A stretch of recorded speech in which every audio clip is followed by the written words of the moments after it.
Good morning साथीहरु। आज चाहिँ बिहानै उठेर हँसेर नाम्लो बोकेर जाँदैछु जंगलमा। जंगल पनि पुगे। अमृतसरहरु धेरै रहेछ। अमृतसरहरु बटाबटी काटे। मसँग चाहिँ छोरी पनि थियो। छोरीले भिडियो बनाउँदै थियो। घाँस बटाबटी काट्ने कार्यक्रम भयो मेरो। यो भन्दा अगाडि पनि मैले त्यो घाँसको रुख झारिसकेको थियो। त्यो चाहिँ भिडियो बनाएको थिएन। त्यो भिडियोलाई चाहिँ मिस गर्दै हामी चाहिँ यो अमृतसर घाँस काटेको भिडियो बनाउँदै छु।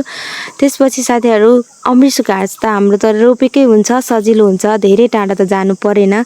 सो एक मुठा चाहिँ भयो कि भनेर यसो सँगाल्दै हिँडेको त भएछ। अनि मेरो पाला हाम्रो घाँस मुठा बाँध्ने त बहाना हुन्छ, बहानाले घाँस मुठा बाँधे।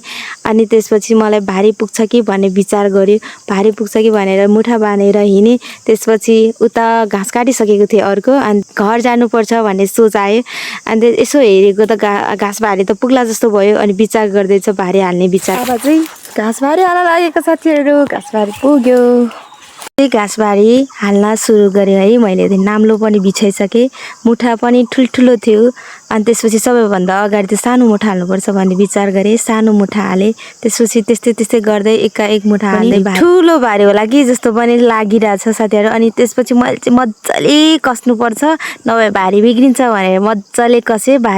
भारी चाहिँ चिटिक्कै परे कि परेन भनेर पछाडी पनि फर्केर हेरे। नाम्लो मिलाएर अब चाहिँ बोक्न सुरु गरे। बोके पनि सके। बोकिसकेपछि बाटो फेरि कस्तो अप्ठ्यारो थियो कि साथीहरु। बाटो भन्दा मुनि घाँस काट्न गएको। अनि त्यसपछि माथि आउँदा त लास्ट गाह्रो भयो। चिप्लो भक्को भाइ बल्ल अनि बाटो आइपुग्ने सफल चाहिँ भए। छोरी चाहिँ पछाडी थियो। मेरो छोरी आयो कि आएन भने पछाडी फर्केर पनि हेर्ने गर्छु म हैन।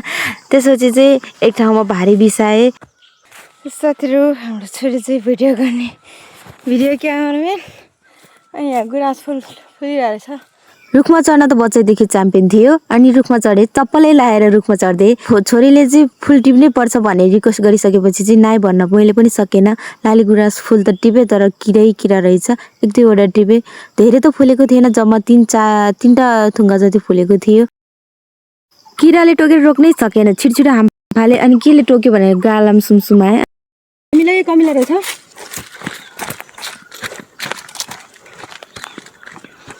ए मम्मी